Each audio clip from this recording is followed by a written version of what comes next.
లక్సింపేట ప్రత్యేక కోర్టు జడ్జిని మార్చండి, న్యాయాన్ని కాపాడండి. విదసం నేత డాక్టర్ బూసి డిమాండ్ 2012 నాటి లక్ష్మీపేట మారణ కాండపై విచారణ జరుపుతున్న ప్రత్యేక కోర్టు న్యాయమూర్తి తిరుమలరావుని బదిలీ చేసే బాధితులకు న్యాయం చేయాలని విదసం విస్తృత దళిత సంఘాల ఐక్యవేదిక రాష్ట్ర convener doctor Busi Venkatarao demand చేశారు.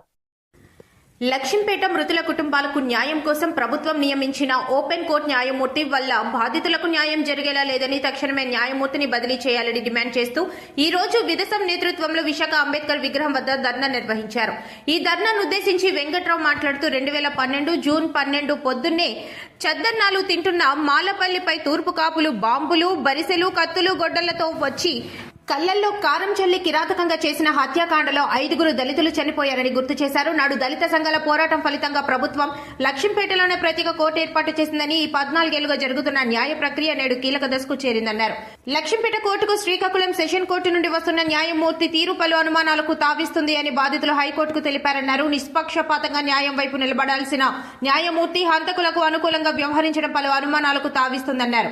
డిఫెన్స్ వారికి అన్ని అవకాశాలు ఇస్తూ ప్రాసిక్యూషన్ అభ్యర్థనను బాధితుల విజ్ఞప్తిని ఏకపక్షంగా తోసిపుచ్చడం జరుగుతుందని ఆరోపించారు. గత 2 ఏళ్లుగా ఈ కేసు వాదనకు ప్రత్యేక ప్రాసిక్యూటర్ లేరు. బాధితులు కోరిన వారిని ప్రభుత్వం నియమించలేదు. ఈలోగానే జడ్జి గారే ఒక న్యాయవాదిని నియమించి ట్రయల్ కొనసాగించడంలో కుట్ర దాగి ఉందని వెంకట్రావు ఆరోపించారు. ప్రాసిక్యూషన్ తరపున సాక్షులందరూ ఒకే రోజు రావాలని, మీకు సమయం ఇవ్వడం వల్ల నిందితులు ఇబ్బంది పడుతున్నారు, నిందితులకు అసౌకర్యం కల్పించకండి అంటూ బాధితులను బెదిరిస్తూ హంతకుల పట్ల జడ్జి గారు సానుకూల వ్యాఖ్యలు, సానుభూతి ప్రదర్శించడం సహజ న్యాయ ప్రక్రియకు విరుద్ధమన్నారు.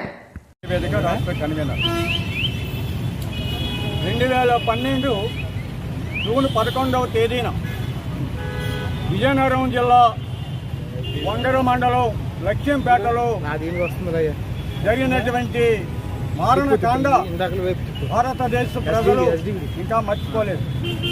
ఎంత దుర్మార్గం అంటే రైతులు ముసుగులు, తూర్పు కాపులు మాలపల్లిలో పొద్దున్నే పొలాలకు పోవటానికి, చద్దన్నం తినడానికి సిద్ధంగా ఉన్నటువంటి గ్రామస్తులు ఇళ్లలో చొరబడి కారం పొట్లాలు పట్టుకుని, బాంబులు పట్టుకుని, పరిసలు చేతబట్టి, వడ్డలు చేతబట్టి, ఏట పొడవలతో ఇళ్లలోకి దొరబడి ఇంట్లోంచి బయటికి లాగి నరికి చంపితే స్పాట్లోనే 5గురు చనిపోయారు.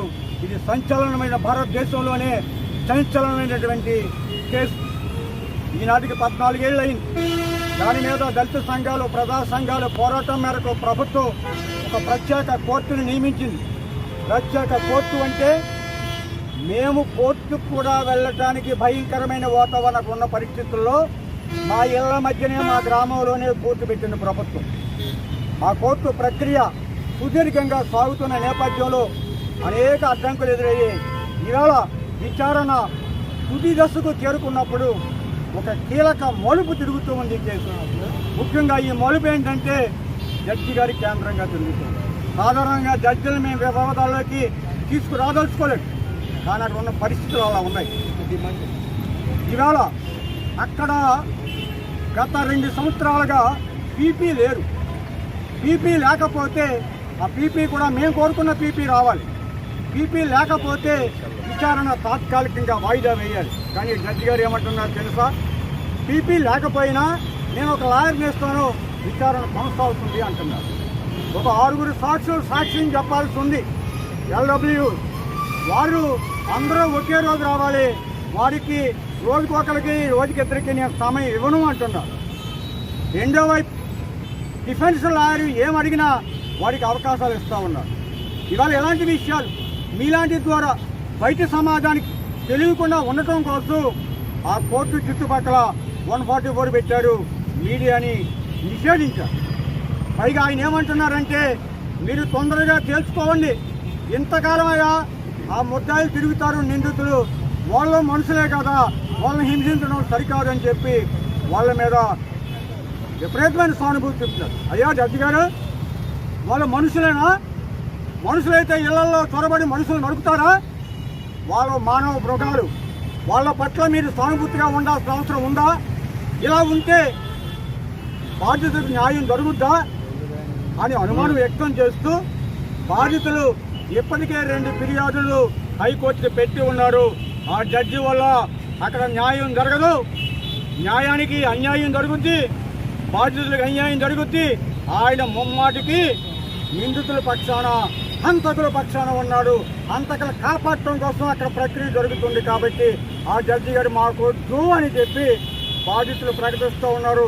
వాళ్ళకు సంఘీభావంగా ఇవాళ విధసం ఐక్యవేద మీ ద్వారా హైకోర్టు వారి దృష్టికి ప్రభుత్వాన్ని డిమాండ్ చేసేది, తిరుమలరావు గారు అనేటువంటి జడ్జి ఎవరైతే ఉన్నారో వారు నిందితులకు కొమ్ము కాసే విధంగా, నిందితులకు సానుభూతిగా, సానుకూలంగా వ్యవహరిస్తూ బాధితులకు వ్యతిరేకంగా ఉన్నారు.